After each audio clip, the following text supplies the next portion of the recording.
Bonjour! Donc, je me présente, Mélanie Poirier, artiste peintre avec plusieurs chapeaux, en fait. Mais aujourd'hui, je vais vous parler, en fait, de mon statut. Je suis reconnue dans la région sous le nom de Poiré, P-O-I-R-E, artiste peintre.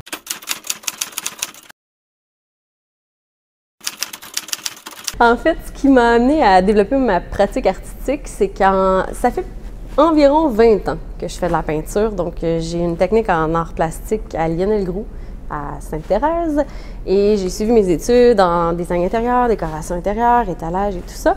Puis j'ai toujours fait un peu de tableau par en arrière. Et quand je suis arrivée dans la région de Vaudreuil-Soulanges, j'ai découvert le Festival des couleurs, auquel je suis allée m'exposer en fait durant un doux week-end d'octobre avec des toiles à l'acrylique en plein milieu de la pluie. Bref, ça a été une première expérience, mais j'ai découvert comment est-ce que la région ici, Vaudreuil-Soulanges, je soutenais au niveau culturel, au niveau artistique.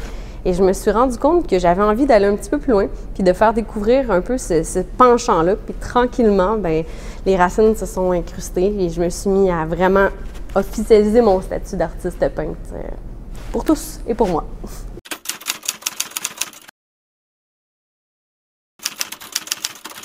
Depuis plusieurs années, en fait, quand j'ai commencé il y a peut-être 25 ans, je vous dirais, j'avais à peine 6-7 ans, je prenais des cours de peinture à l'huile à l'époque.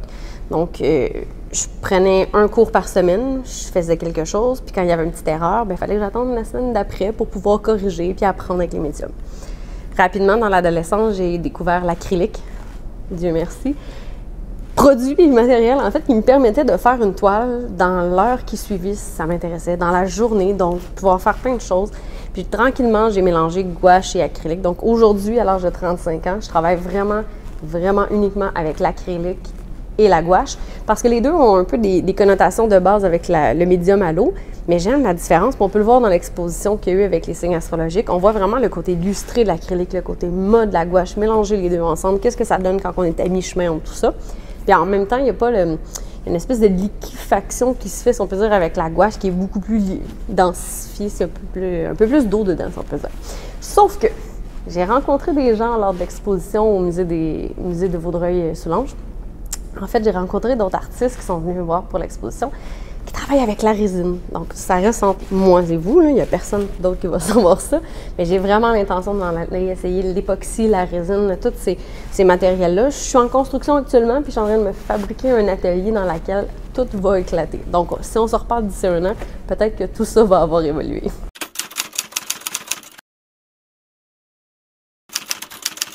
Donc, mon inspiration, en fait, je suis vraiment quelqu'un de feeling. Je dirais que dans les débuts de mes recherches, je m'inspirais beaucoup de Corneau, beaucoup d'étoiles de Rio, qui sont des visages, beaucoup plus. Mais au niveau de texture, puis tranquillement, je dirais que c'est la nature qui m'inspire. Je ne peins pas de nature. J'ai plus tendance à aller vers les animaux, les visages, ces choses-là. Oui, je vais faire quelques côtés végétal, mais je suis pas quelqu'un qui fait maintenant du figuratif. Malgré le fait que j'en faisais beaucoup à l'époque, la représentation figurative sur contrat, puis c'était vraiment là, tel quel. Maintenant, c'est vraiment le feeling, la spatule. J'essaie des techniques différentes, mais ce qui vient m'inspirer, c'est la nature. Donc, mettons, je vais faire je descends dans le nord à Saint-Côme, par exemple. Ben, quand je reviens de là, ça me prend une toile, ça me prend des couleurs. Mais je ne sais pas pourquoi. T'sais, une journée qui neige, ça m'inspire. Ça m'inspire pas de faire des toiles de neige, mais ça m'inspire au niveau vibration, ça m'inspire au niveau de la luminosité, au niveau de m'installer sur le bord du foyer, puis un petit peu comme une ambiance comfy. Là. Puis là, ben, je pars dans ma créativité. J'aime beaucoup ce qui est très coloré. Je pense que vous l'avez vu avec la dernière exposition. Là. Mais bref, j'ai pas d'artiste en tant que tel sur lesquels j'ai des lignes directrices. Mais c'est sûr que quand je vois des choses, des couleurs, des textures, des idées, là, ben, tout ça, ça se mélange ensemble. Puis il faut que ça se transpose assez rapidement sur une toile.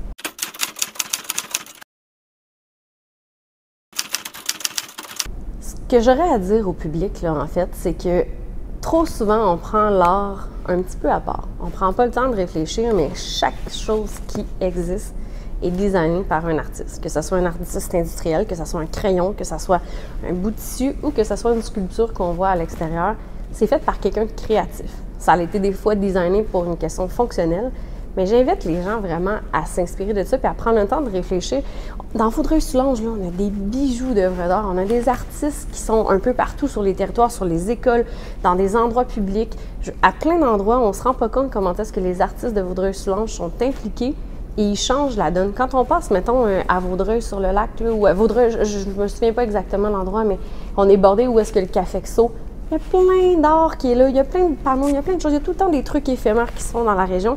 Je pense que ça vaut la peine de suivre les réseaux sociaux pour le Conseil des arts et de la culture, le CACVS. Mais ça vaut la peine de suivre plusieurs plateformes. Suivez les artistes, allez les voir, encouragez-les parce que oui, c'est quelque chose qui fait que nous, on a besoin de créer pour vivre, mais je pense que sans les artistes dans la région, il y a beaucoup de zones qui seraient beaucoup plus monotones et grises qu'on pourrait s'en rendre compte. Voilà!